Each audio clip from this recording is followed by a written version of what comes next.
This video is on the Vikings. Different environmental conditions cause different resources to be available in given regions. Transporting goods to regions where they are not otherwise available offered opportunities for profit. Trade routes and patterns depended on a combination of environmental, political, and economic factors. These are the things the Vikings exploited. The relationship between environment and trade during the Viking era. Well, this map here shows the areas of Viking settlement. Their routes are in blue and their settlements are in green.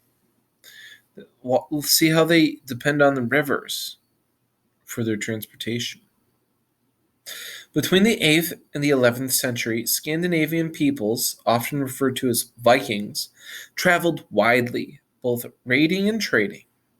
The environment of Scandinavia was relatively cool and not conducive to large-scale agriculture. This meant that Viking communities tended to be small and somewhat mobile, which in turn made it easy for them to engage in long-distance travel to raid and trade.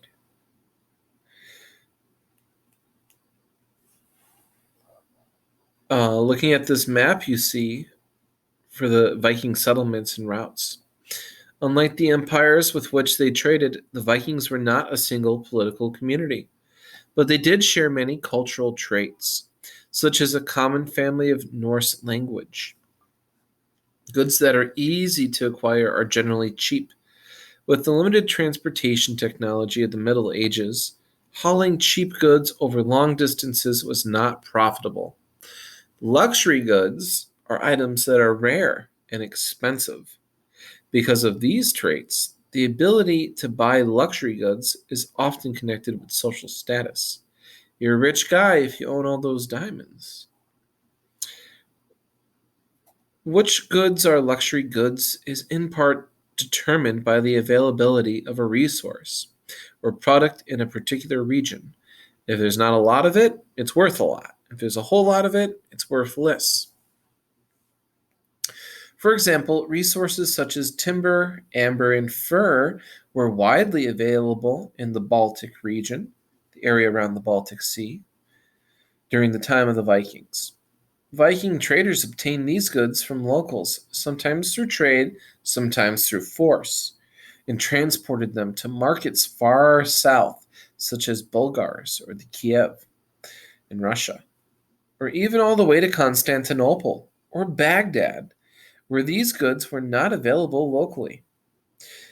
In return, Viking traders would obtain silver coins, silk, glass, and other manufactured items that they could not produce themselves. The Vikings were skilled shipbuilders and used these vehicles for military and economic purposes. The typical Viking longship had both a sail and oars for propulsion.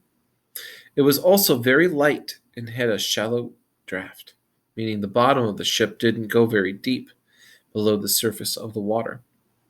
This made the Viking ships ideally suited for river transport, where they had to navigate shallow water in ports, short stretches where ships had to be hauled over land to reach the next waterway.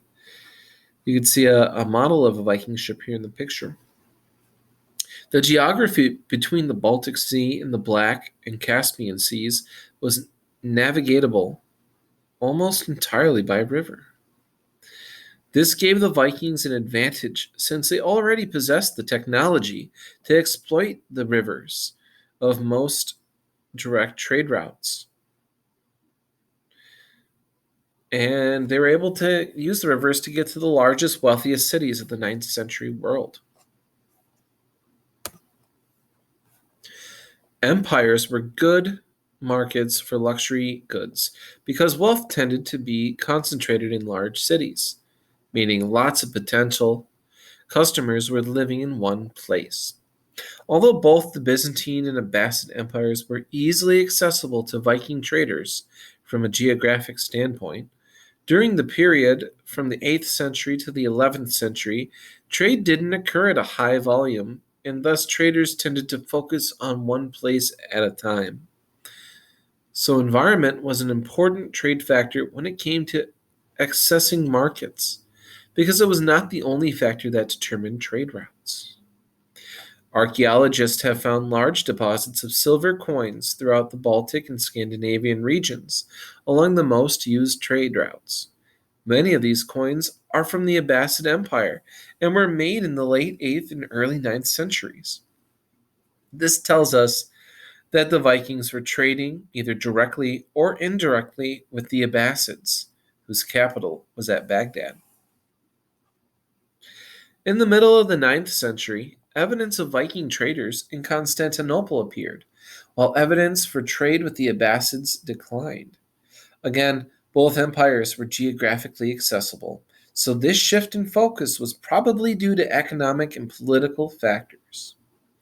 In the mid 9th century, Abbasid power was challenged by internal regions of the caliphate, disrupting political and economic stability. Between the late 9th and early 11th century, the Byzantine Empire expanded. This expansion, combined with the political instability in the Abbasid territory, made Constantinople a more attractive destination for Scandinavian Viking traders. End of the Viking trade. Even though political and economic conditions changed, the resources of the Baltic region remained in demand. The Vikings slowly disappeared, but trade in the goods they had traditionally carried was taken up by new groups. By the early 12th century, the beginnings of what would become the Hanseatic League, a collection of trading cities, was taking control of much of the Baltic trade. As long as Baltic goods were in demand, people found ways to trade them profitably. By the mid 11th century, most Viking communities had converted to Christianity and established more settled, permanent states. Further, states such as the Kievan Rus and Volga Bulgaria emerged along the Viking trade routes that followed the Dnieper and Volga rivers, blocking the path to wealthier markets. So, what do you think?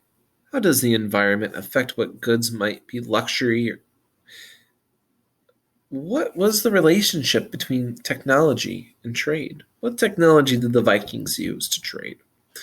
Why did political stability matter in determining where to trade? Remember why they switched from the Abbasids to the Byzantines as trade partners? Let me know.